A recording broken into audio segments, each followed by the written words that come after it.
When Mexico sends its people, they're not sending their best.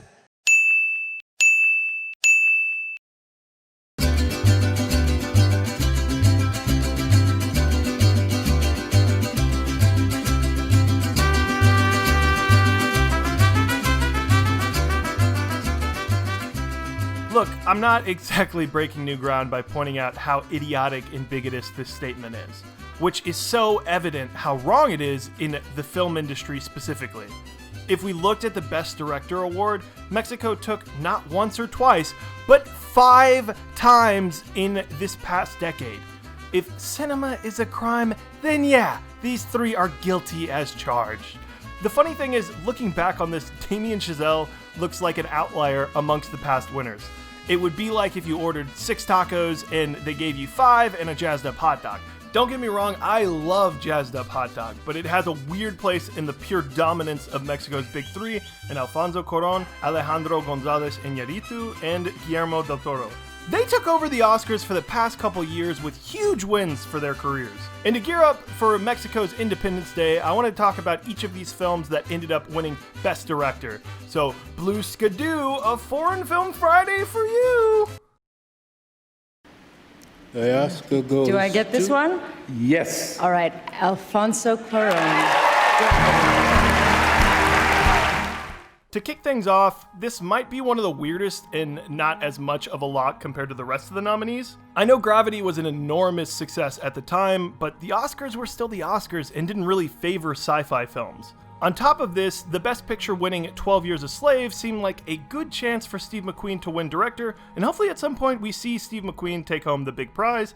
Anyway. Gravity! Yeah, it's an alright John Mayer song, and Sandra Bullock's spirit animal being George Clooney is very memorable. I don't have too much to say other than it's a fun movie that caught a lot of theater goers and ended up being quite a big buzz come award season. It's cool Cuarón won, and it definitely was fundamental for his next project, but it's probably his weakest film. And I say this as a compliment because his body of work is just so freaking good. And the Academy Award for Achievement in Directing goes to Alejandro G.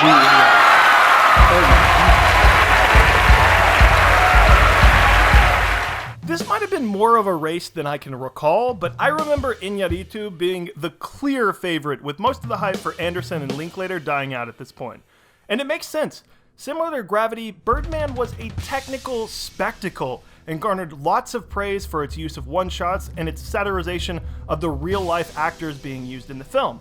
It definitely had a lot of people that dismissed it though. My parents hated this movie and think it's kind of pretentious, but the supporters were large enough to get Iñárritu his first directing Oscar.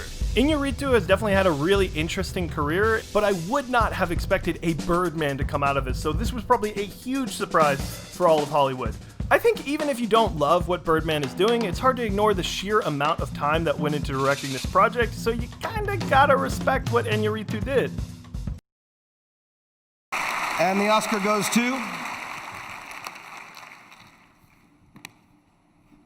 Alejandro G. Iñárritu, director.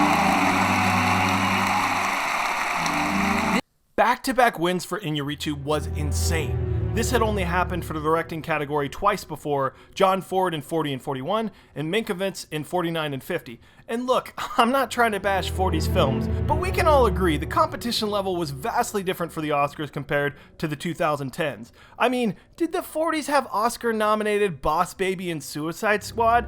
I don't think so. On top of this, Emmanuel Lubezki made history for being the first to three-peat for the Best Cinematography category. All of his wins look tremendous, and they definitely deserve the award. And he beat Deakins all 3 times to do it. I mean, this dude is basically the Michael Jordan of filming things. Other than that context, I don't have too much to say about Revenant. It's for sure a technical spectacle, and Leo and Hardy sure do grunt a lot. I probably would have preferred George Miller for my pick this year, but just for the fact Iñárritu and Lubezki made history going back-to-back is really, really cool. And the Oscar goes to Guillermo del Toro.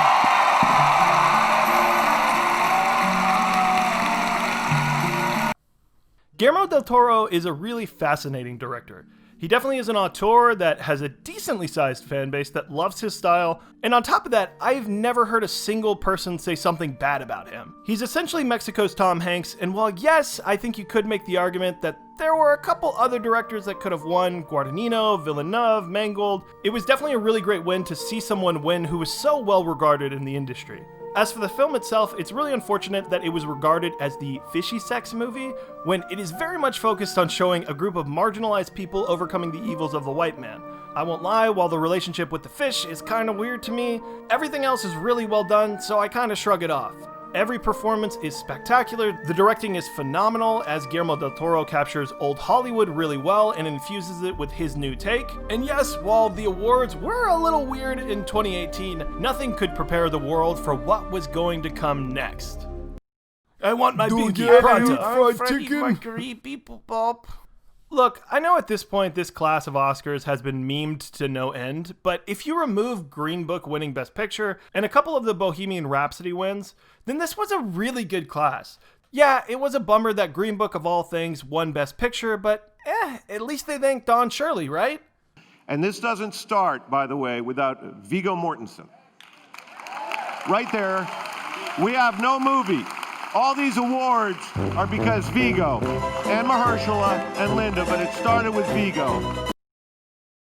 And the Oscar goes to, this name I can't pronounce, Alfonso Cuarón.